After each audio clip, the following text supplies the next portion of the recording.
Hi,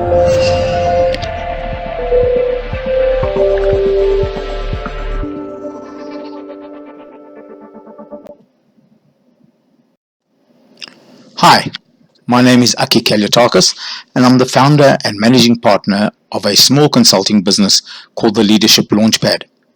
You know, one of the most common questions I've been asked over the last 40 years is the question of how can our business create a core group of loyal customers? What is it that your business can actually do?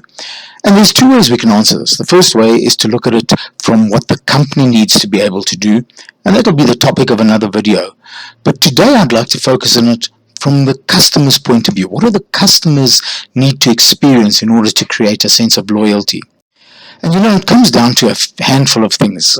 Really, what we are talking about is creating as many high barriers to switching as you can, making it difficult or perhaps even impossible for customers to move to one of your rivals.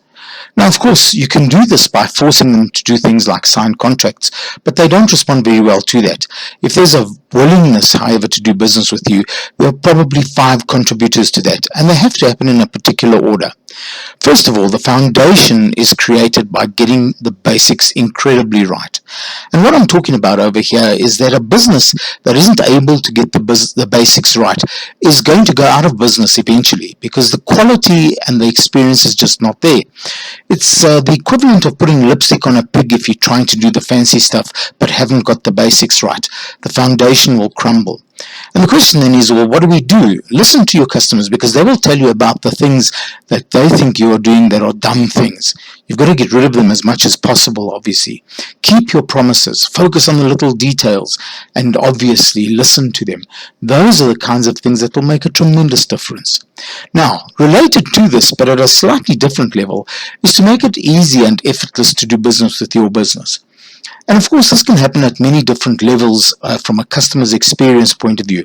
But it seems like everything that we do in business today has to be hard. And I'll share with you a couple of examples.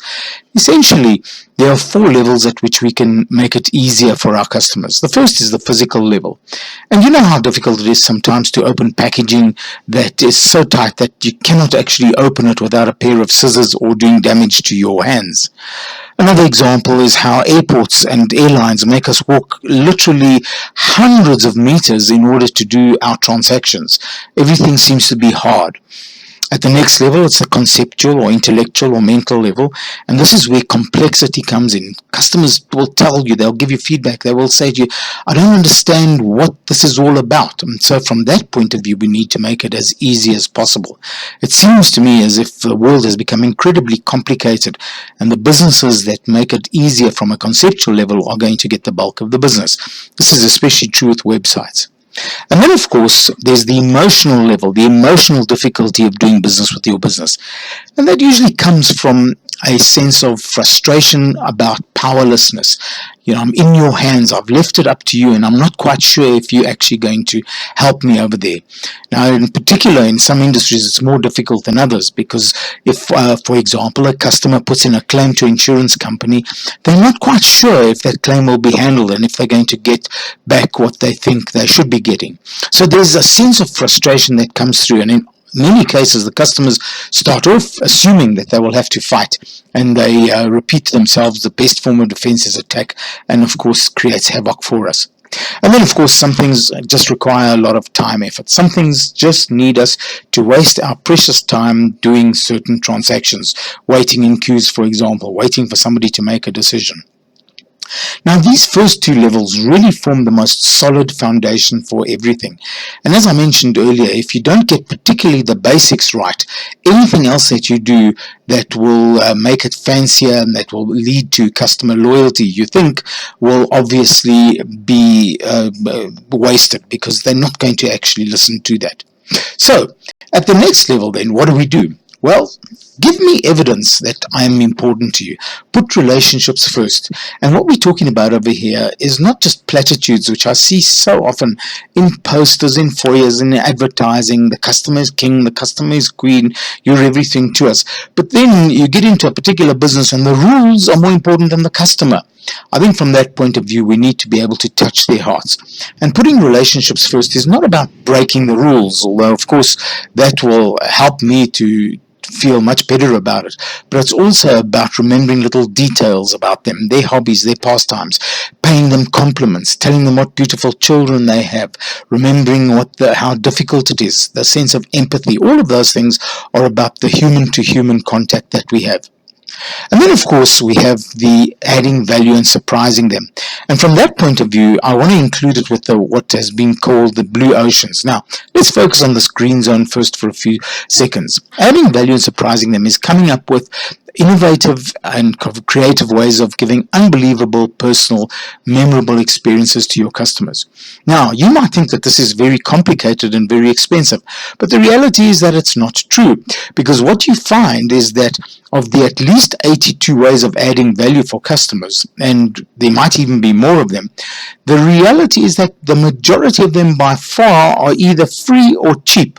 They have a high impact on customers. For example, sharing information with a customer that they don't normally have access to can really add value for them. It can help them make better decisions, all right? But these are the little surprises that they get where we give them evidence that they truly are important to us. And they can include, obviously, things which have tangible value, that are worth something, but you will find that the powerful ones are those which have intangible value, emotional value. All right.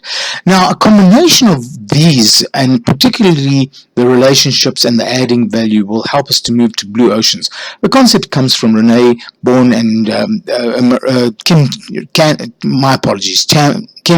and Renee Bourne of INSEAD University. And what they do is they discuss how the oceans of business today are red with the blood of competitor fighting competitor. And in that process, obviously, it is a very hard way of doing business. Blue oceans are unexplored, uncharted territory. And I've said over here, you use your value innovation and all of these strategies to create a new market space, to create a new product or service or combination of those which customers didn't believe was actually possible. And of course, the internet has created many of those businesses, and in that process you make your competitors irrelevant.